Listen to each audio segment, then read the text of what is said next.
Randy Johnston, for anyone that doesn't know, because Randy is pretty well known in the industry. And Randy's focus really is on technology. That's your primary focus, if I understand correctly, and you'll be able to introduce yourself in a minute. But it's all about how to use technology in a way that benefits people in the most, effective way.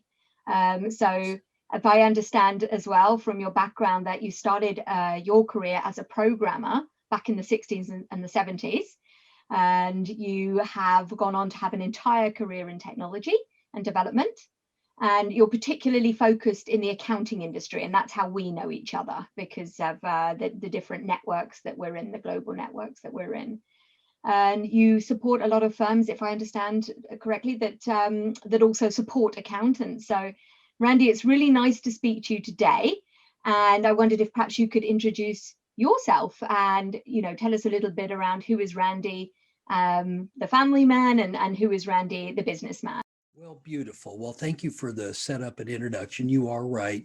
My personal mission, which has been that way for about 40 years, because that's when I figured out, oh, this is the right thing to do with my life, is to help to use technology in the way that, or I'll get it out, to help people use technology in the way that benefits them the most. It's kind of open-ended at that point because we each have different needs and desires.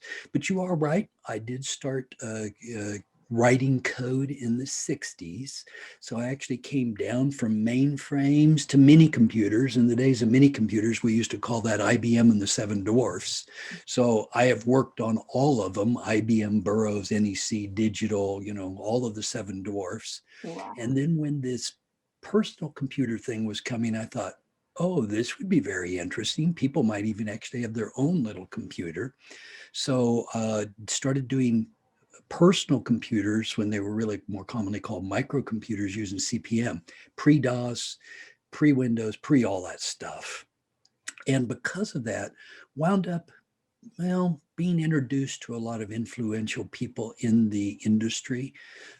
And so many of the people whose names you would recognize if you're brand new, and then let's just say you're 20 years old and you're looking at where the industry has been, if you think about names like Steve Jobs or Bill Gates or Vinton Cerf or Bob Metcalf, or, how many do you want me to name? And again, I'm not trying to be a name dropper. It's just, I was just kind of a simple old guy from Kansas, invited to hang out with some smart people and, give them a few ideas and help them build a few products, and off we go. Yeah. So you are right, though. I wound up coming down from mainframes, minis to micros, and then all of a sudden this local area network thing started taking off. And it's like, okay, what do we run on these new networks? Oh, accounting software. Cool. All right, what else do we need? Ooh, some document management would be nice. Cool. And then, oh, by the way, we've got accounting and document management. Who uses a lot of that? CPA professionals in public practice. So all of a sudden we get tax and audit.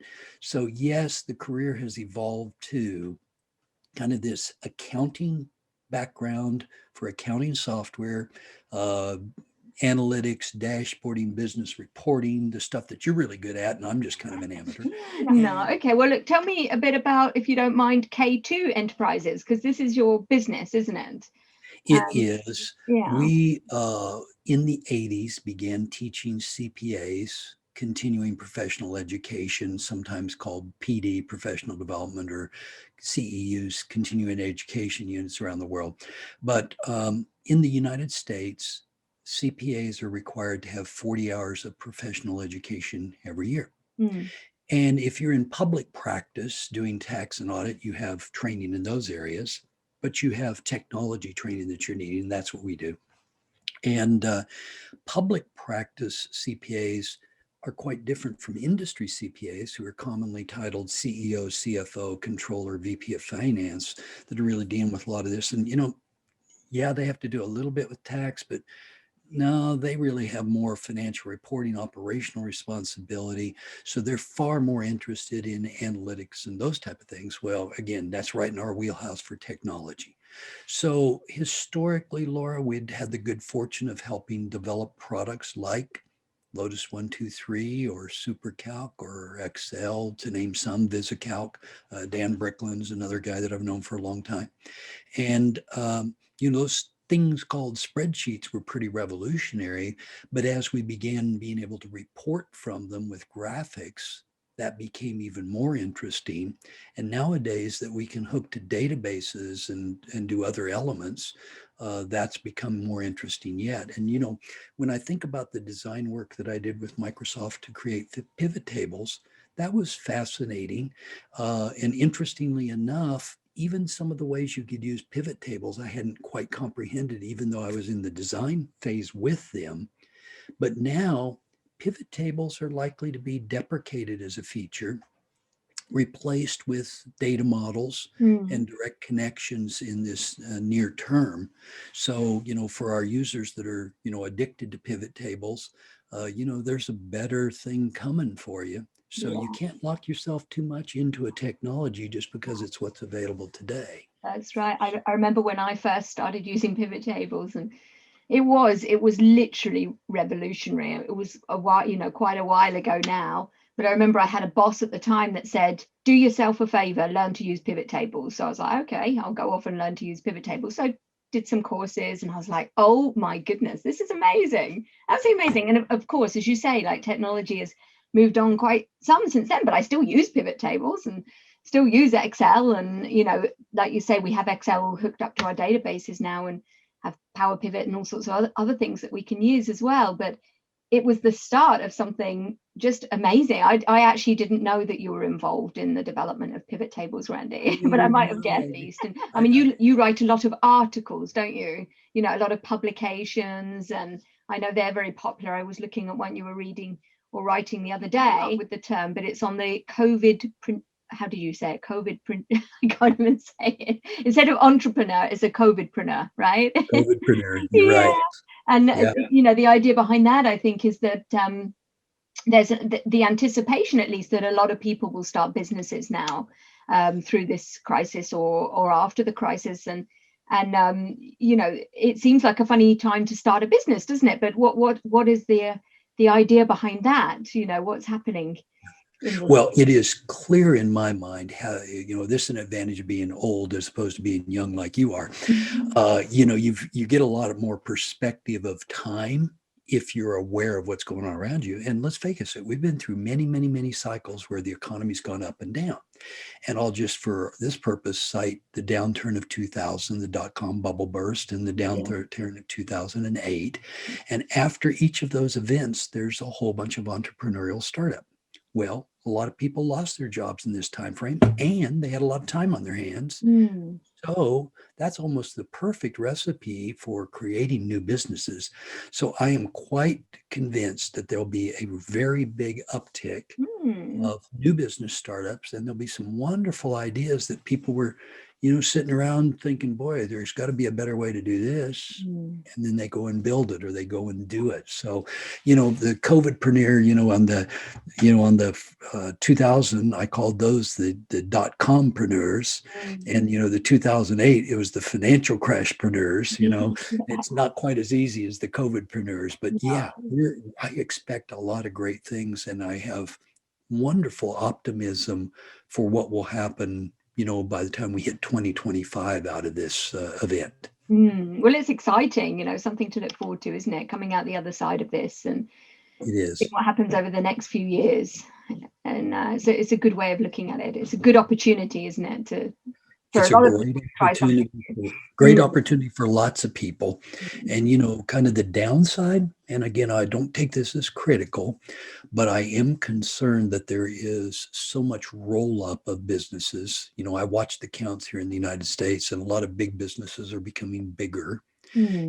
Yes, they have the muscle to do great things, but a lot of the best innovation comes from the small startup thinkers. And, typically in the programming world, in the technology world, my old rule of thumb, which is still true today, I believe, is that the greatest of products are built by small teams, 1 to 6 people. If it gets much larger than that, The innovation doesn't happen quite as quick, and they're not quite as crisp. And I mean, there's all sorts of reasoning behind that.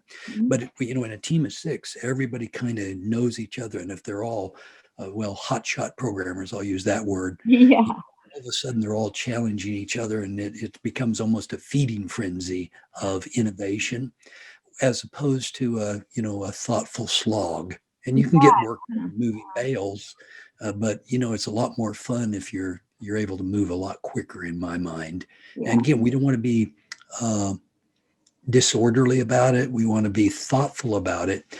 But it's like, ooh, here's another. Ooh, here's another. Oh, that's a great idea. Oh, we should do that. Can we get that done? How would you do that? Oh, I don't know. And you might stew on it for a week or two, and then, ooh, I figured it out. Those type of innovation teams, they're just gorgeous. And you're not going to get those done with the traditional, sprint technologies and, rapid. I mean, I get all the methodologies for, slogging through a project. That's not how the innovation really occurs. No, well, that's very encouraging for me to hear, because I'm obviously part of a small team in a business that's developing these quite innovative solutions to reporting, budgeting, planning, analytics, and mainly with the integration of all of the data that needs to be collected and cleaned and transformed for the purposes of reporting and budgeting and planning and analytics. And I myself am not a developer, but I work with my partners that are, and I recognize what you're saying is wonderful, because we have an idea, or there is an idea, and by the next morning, one of them might have sat up all night and done it. It's fantastic, maybe not quite so good for their own health. But do you have any of your own personal tricks for kind of loosening things up? Do you get up and go for a walk, or do you, I don't know, you don't sleep? A lot of people, a lot of people do this. That's an interesting question on tricks. I tend to be a bit more of a slogger, I guess I'll say.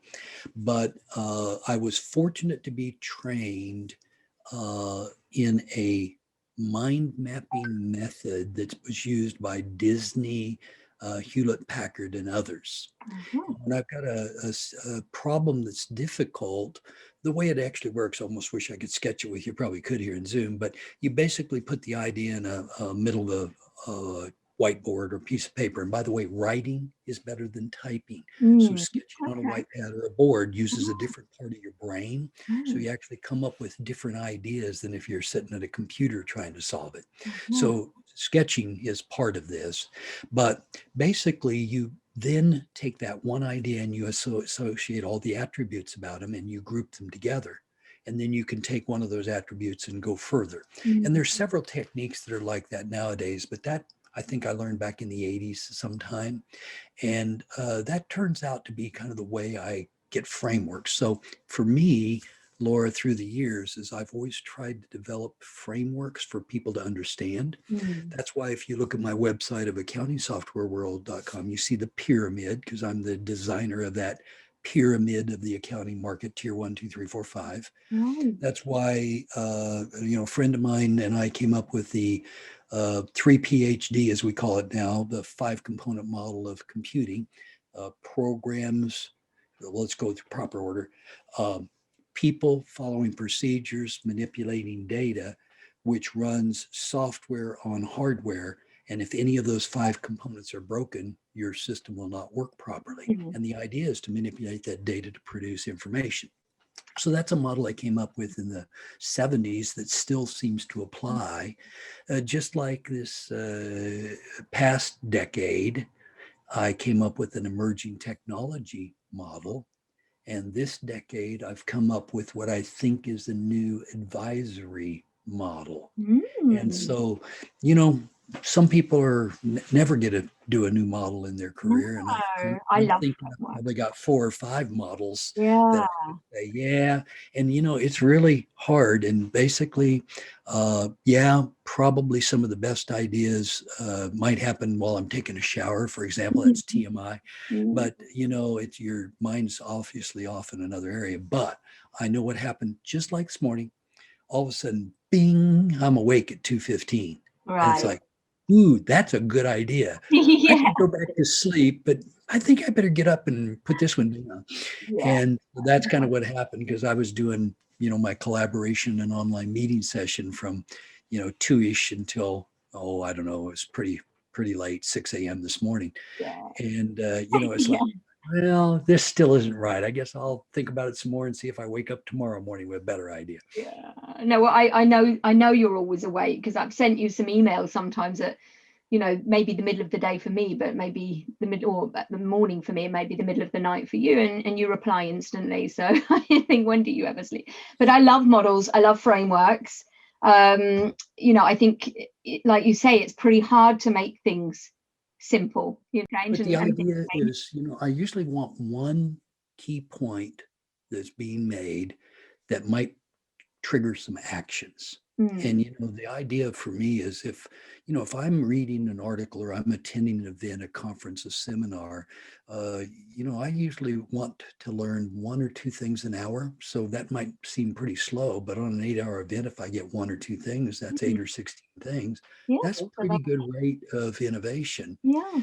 And so, if I'm going to spend time reading an article that somebody's written, and maybe it's a 15-minute read, I'd actually like to get one trigger idea that says, wonder if I could use that. And it's even better if they told me how they've used it or how to implement it besides just the idea. Because lots of people have ideas, but they don't execute on it. It's just like throw it out and see what sticks. I've got a couple of questions, if you don't mind, which I'd like to ask you before we wrap up. And one is, what kind of questions do you ask yourself when you're in the sort of in the creative process, if you like, when you're there and you're focused and maybe building these models?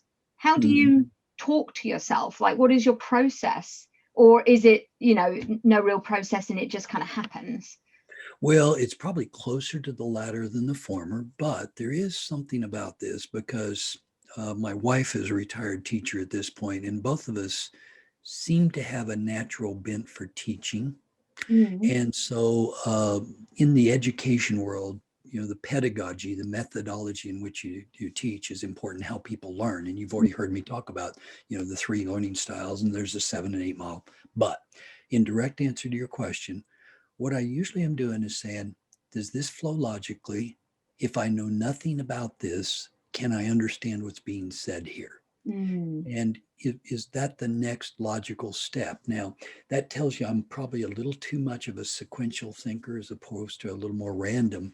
But I've found that particularly for accountants who tend to be Socratic learners, they tend to, learn by doing, but they also tend to be very linear in their thinking. And since I speak with so many accountants, I tend to want to think in the style that they will understand, because as the instructor or the teacher or the consultant, my job is to convey very complex things in a simple way that they can comprehend.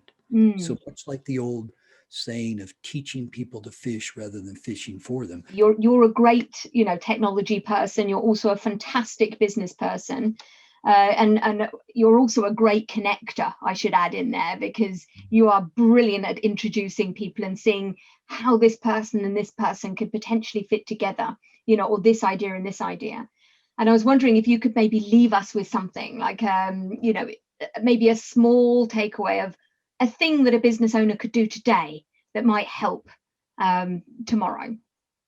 Just a little kind of hack or tip. Well, again, this isn't going to sound revolutionary, but sometimes simple is easiest. And, if you can put yourself in the position of the client and saying, what would the client want? And then you do that and a little bit more. So it probably goes back, in the historical purpose, I guess we'd say the golden rule, do unto others as you'd want them to do unto you. I think it's even maybe a little stronger than that. Do unto others even a little bit more than they might have asked if they were bold. Yeah. Oh, Randy, well, that's a great way to leave it. I love that. I love that idea. It just ticks all of my boxes. It's it's a really good upbeat way to finish our chat today. And I really appreciate your time, because I know how busy you are. And, I look forward to us connecting again soon. on. Thank you. My pleasure to spend time with you and with everybody who's listened to us. Yeah, absolutely. Brilliant. Okay, well, I'll see you soon. Have a fantastic day. Take care, Randy.